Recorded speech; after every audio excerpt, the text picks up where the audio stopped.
UP के मुख्यमंत्री योगी आदित्यनाथ ने महाराष्ट्र, उत्तराखंड और हरियाणा के मुख्यमंत्रियों से अपील की है कि वो इन राज्यों में रहने वाले उत्तर प्रदेश के लोगों की रहने और खाने की व्यवस्था करें, जिसका आर्थिक भार खुद यूपी सरकार उठाएगी। उन्होंने बताया कि इसी तरह 12 राज्यों जिनके लोग उत्तर प्रदेश में रह रहे हैं, उनकी मदद के लिए हमने नोडल अधिकारियों को नियुक्त किया है, जिससे उन्हें कोई दिक्कत न हो।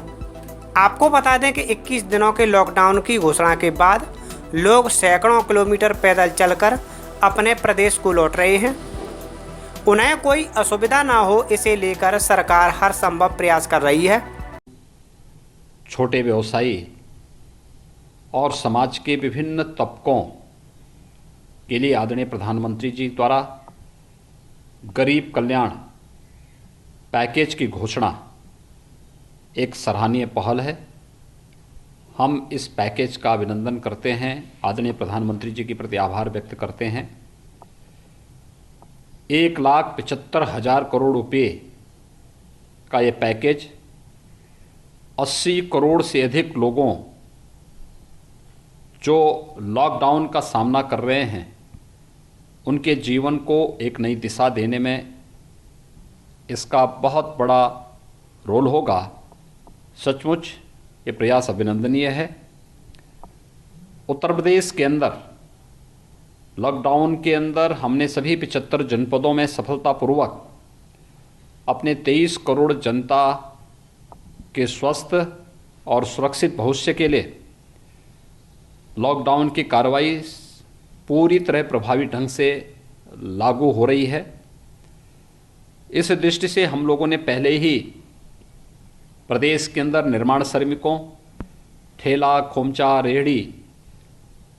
ई रिक्शा, रिक्शा, पल्लेदार, इन सब के लिए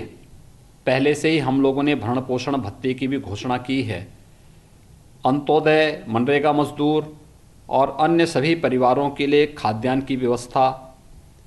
के साथ ही हम लोगों ने निराश्रित महिला पेंशन,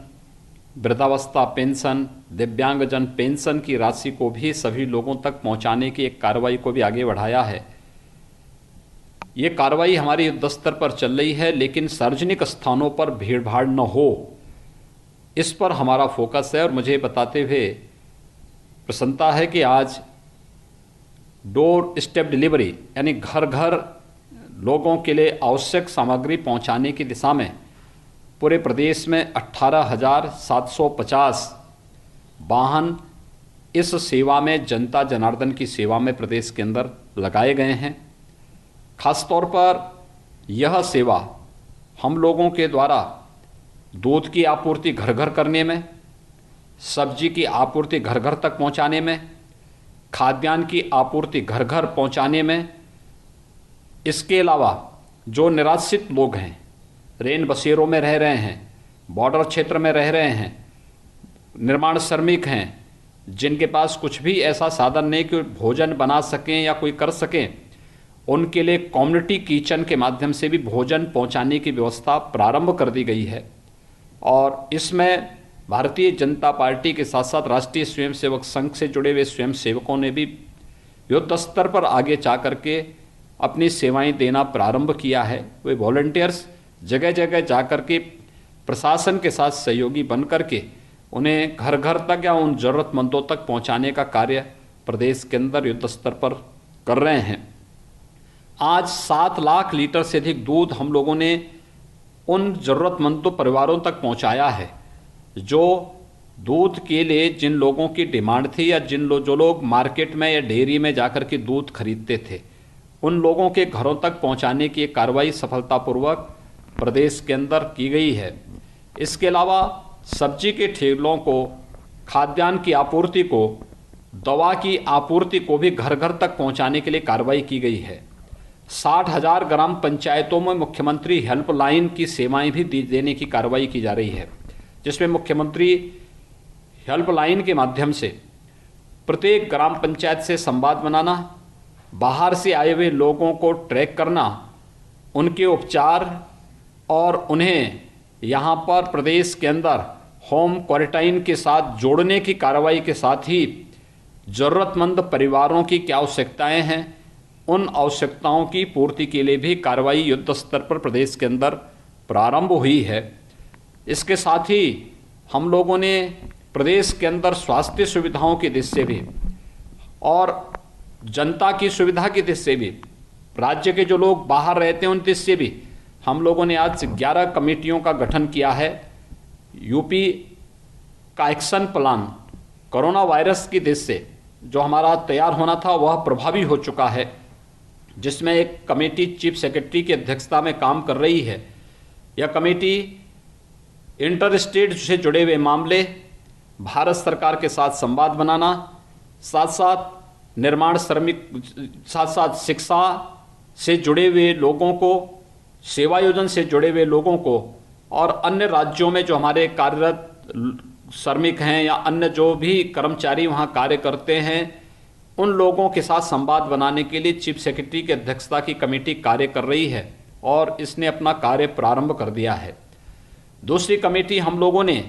प्रदेश के अंदर आईडीसी की औद्योगिक विकास आयुक्त की अध्यक्षता में बनाई है। इस कमेटी में हम लोगों ने औद्योगिक विकास के प्रमुख सचिव को, साथ साथ श्रम और सेवा योजन के प्रमुख सचिव को इसके साथ जोड़ा है और इस कमेटी का काम है कि जितने भी निर्माण श्रमिक हैं, जितने भी औद्योगिक संस्थान हैं, जितने भी शिक्षण संस्थाएं हैं, इन सभी से जुड़े हुए सभी लोगों को जो छुट्टी दी गई है लीव विथ सैलरी के साथ इसको सुनिश्चित करना, श्रमिकों को उनका भरण पोषण भत्ता समय पे मिल सके, इसके लिए कमेटी कार्य करेगी और निरंतर इसको प्रभावी रूप से आगे बढ़ाने का कार्य भी करने का कार्य तेजी से इन्होंने कर दिया है, जिसमें ठेला है, रिक्शा है, खोमचा है, रेहड़ी है, पटरी व्यवसायी हैं, इन सबको भी 1000 रुपये का तत्काल भरण पोषण भत्ता उपलब्ध कराने की कार्रवाई के साथ ही हर जनपद में जिलाधिकारियों को इस बात के लिए अधिकृत किया गया है, ग्रामीण क्षेत्रों या शहरी क्षेत्र जिन्हें किसी भी योजना से आच्छादित नहीं किया गया है और उनके पास कुछ भी नहीं है, उनको तत्काल 1000 रुपये की धनराशि और खाद्यान्न उपलब्ध कराने की व्यवस्था वे इस स्तर पर करें। तीसरी कमेटी जो हमारे कृषि उत्पादन आयुक्त की अध्यक्षता में है, इसमें प्रमुख सचिव कृषि हैं, प्रमुख सचिव खाद्य और रसद हैं, ये सभी लोग मिलकर के इसमें काम कर, डायरेक्टर मंडी भी हैं। इस कमेटी के द्वारा डोर स्टेप डिलीवरी यानी घर घर खाद्यान्न पहुंचाने की कार्रवाई ये कमेटी कर रही है।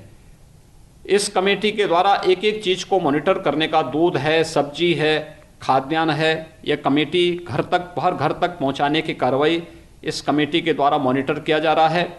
और लगातार हर जनपद में इसके लिए इन्होंने कार्रवाई प्रारंभ की है। चौथी कमेटी अपर मुख्य सचिव गृह की अध्यक्षता में है। लॉकडाउन की कार्रवाई को सफलतापूर्वक आगे बढ़ाने के लिए ये कमेटी युद्ध स्तर पर कार्य कर रही है, जिसमें ज्वाइंट पेट्रोलिंग जिलाधिकारी और पुलिस अधीक्षक की, कमिश्नर और आईजी की, इसी प्रकार से निचले स्तर के एडीएम और एडिशनल एसपी की, ज्वाइंट मजिस्ट्रेट और डिप्टी एसपी की, ये कमेटी इसको देखेगी लॉकडाउन की कार्रवाई को सफलतापूर्वक कार्रवाई करना, जमाखोरों के खिलाफ, कालाबाजारी करने वालों के खिलाफ, अधिक दाम वसूलने वालों के खिलाफ भी प्रभावी कार्रवाई ये कमेटी इसमें देख रही है। चौथी कमेटी अपर मुख्य सचिव राजस्व की अध्यक्षता में है, जो राहत आयुक्त के साथ ही विभिन्न विभागों के एक एक प्रतिनिधि को रख करके 24 घंटे कंट्रोल रूम प्रदेश के साथ साथ हर एक जनपद में इस कार्रवाई को सुनिश्चित करने की कार्रवाई कर रही है। कंट्रोल रूम से सारी व्यवस्थाएं जुड़ चुकी हैं, इसको आगे बढ़ाने का कार्य एक कमेटी देख रही है। छठी कमेटी हम लोगों ने जो बनाई है वह प्रमुख सचिव ग्राम्य विकास और पंचायती राज की अध्यक्षता में है, जिसमें प्रमुख सचिव नगर विकास, प्रमुख सचिव आवास, ये सभी लोग इसके साथ में हैं, जो ग्रामीण और शहरी क्षेत्र में पेयजल की आपूर्ति को सुनिश्चित करने, स्वच्छता और सैनिटाइजेशन की कार्रवाई को 100% आगे बढ़ाने की कार्रवाई के साथ एक कमेटी कार्य कर रही है। ये उन सभी क्षेत्रों में सफलतापूर्वक इस कार्य को आगे बढ़ा रही है। सातवीं कमेटी जो हम लोगों ने बनाई है वह प्रमुख सचिव स्वास्थ्य और परिवार कल्याण की अध्यक्षता में बनाई है, जिसमें प्रमुख सचिव स्वास्थ्य और परिवार कल्याण के साथ ही प्रमुख सचिव चिकित्सा शिक्षा, प्रमुख सचिव MSME, इन सब को रखा गया है और इनकी एक कमेटी इस पर कार्य कर रही है। होम क्वारंटाइन को चेक करना, हॉस्पिटल में भी जो चिकित्सक हैं, जो चिकित्सा कर्मी हैं, पैरामेडिकल का, नर्सिंग का स्टाफ है या इस सेवा के साथ जुड़े हुए उन लोगों को भी हॉस्पिटल में क्वारंटाइन रूम की व्यवस्था उनके लिए करना, आइसोलेशन वार्ड की व्यवस्था करना, पर्याप्त मात्रा में वेंटिलेटर्स की व्यवस्था करना और दवा की आपूर्ति, मशीन, मास्क, ग्लव्स, PPE, इन सब की आपूर्ति को यह कमेटी देख रही है पूरे प्रदेश के अंदर। इस कमेटी के द्वारा अब तक 11,000 से अधिक आइसोलेशन के बेड उपलब्ध कराए जा चुके हैं और कुशलतापूर्वक ये कार्य कर रही है। ट्रेनिंग के कार्यक्रम के साथ साथ जांच आदि की कार्रवाई को भी अलग अलग मेडिकल कॉलेजेज में, इंस्टीट्यूट्स में हम इस कार्रवाई को आगे बढ़ा सकेंगे। यह भी युद्ध स्तर पर अपनी कार्रवाई को आगे बढ़ाने का कार्य ये कमेटी प्रदेश के अंदर सफलतापूर्वक आगे बढ़ाने का कार्य कर रही है। एक कमेटी हम लोगों ने DGP की अध्यक्षता में बनाई है। सभी पुलिस लाइन, सभी थाने, सभी ट्रेनिंग सेंटर, सभी प्रकार के जो PSC की बटालियन और वाहिनियां हैं, इन सब में स्वच्छता के साथ साथ सैनिटाइजेशन की व्यवस्था करना, आवश्यकता पड़ने पर मैन पावर की आपूर्ति फील्ड में तैनात करने के लिए उपलब्ध कराना और वहाँ पे उनके स्वास्थ्य के साथ साथ प्रॉपर चेकिंग की व्यवस्था के साथ ही जेलों में भी जो कैदी मौजूद हैं उन सभी को हम लोग कैसे सैनिटाइज कर सकें, कैसे उनको भी हम लोग कोरोना वायरस से बचा सकें, इसके बारे में DGP की अध्यक्षता की कमेटी काम कर रही है, जिनमें DG जेल मौजूद उनके साथ हैं, DG ट्रेनिंग उनके साथ में हैं, ये DG लॉ एंड ऑर्डर हैं, ये DG PSC हैं, ये सभी लोग उनके साथ इस कमेटी में काम करने कार्य कर रहे हैं। एक कमेटी हम लोगों ने बनाई है प्रमुख सचिव मुख्यमंत्री, जो पूरे प्रदेश के अंदर किसी भी व्यक्ति की कोई समस्या है तो IGRS पोर्टल और CM हेल्पलाइन को और प्रभावी ढंग से आम जनता की सेवा के लिए उसको प्रभावी ढंग से आगे बढ़ाना और अंतर विभागीय समन्वय के माध्यम से इन कार्यक्रमों को आगे बढ़ाने की कार्रवाई करना। एक कमेटी हमने 11वीं कमेटी जो बनाई है वो बनाई है प्रमुख सचिव पशुपालन की अध्यक्षता में। ये कमेटी 10वीं कमेटी है जो प्रमुख सचिव पशुपालन की अध्यक्षता की कमेटी गोवंश के लिए, पशुओं के लिए चारे की व्यवस्था प्रॉपर रूप से की जा सके और यह युद्ध स्तर पर अपने कार्यक्रम को आगे बढ़ा रही है। दुग्ध की आपूर्ति भी मार्केट में हो सके, फिर उसे हम डोर स्टेप डिलीवरी के माध्यम से घर घर पहुंचा सकें। इस दृष्टि से यह कमेटी, इसमें प्रमुख सचिव पशुपालन की कमेटी इस पर कार्य करेगी और 11वीं कमेटी जो हम लोगों ने बनाई है वह अपर मुख्य सचिव वित्त की अध्यक्षता में बनाई है। वर्तमान स्थिति में कहीं भी कोई धन की कमी न होने पाए, इसके लिए कमेटी बनेगी। साथ साथ भविष्य की रणनीति, क्योंकि अर्थव्यवस्था पर इसका क्या प्रभाव पड़ने जा रहा है, इसके बारे में भी ये विस्तृत रूप से कमेटी कार्य करनेगी। इसके लिए अपर मुख्य सचिव वित्त को, प्रमुख सचिव कृषि को, प्रमुख सचिव औद्योगिक विकास को, इन सबको इसके साथ रखा गया है। इसके साथ ही प्रमुख सचिव कृषि को इस बारे में कहा गया है, प्रमुख सचिव कृषि और प्रमुख सचिव खाद्य के किसानों की गेहूं की फसल, सरसों की फसल और आलू फसल तैयार हो चुकी होगी, इसके बारे में रणनीति बनाएं कि प्रोक्यूरमेंट की कार्रवाई को कैसे हम आगे बढ़ा सकेंगे। ये कमेटी इस पर कार्य करने जा रही है। इस प्रकार से 12 कमेटियां पूरे प्रदेश के अंदर बनकर के प्रदेश के अंदर लॉकडाउन को सफलतापूर्वक आगे बढ़ाना, आदरणीय प्रधानमंत्री जी के कोरोना को परास्त करने के इस अभियान में सहभागी बनना, किसी गरीब को, किसी भी किसान को, किसी भी महिला को, किसी भी नागरिक को, मजदूर हो या व्यवसायी हो, किसी को भी कोई समस्या ना होने पाए, इसके बारे में प्रदेश सरकार पूरी प्रतिबद्धता के साथ कार्य कर रही है। हर एक व्यक्ति तक उसकी आवश्यकता के अनुरूप कार्य, उस जो भी शासन की योजनाएं हैं उन तक पहुंचाने के लिए हम पूरी प्रतिबद्धता के साथ कार्य कर रहे हैं। और मैं विश्वास के साथ कह सकता हूं कि आज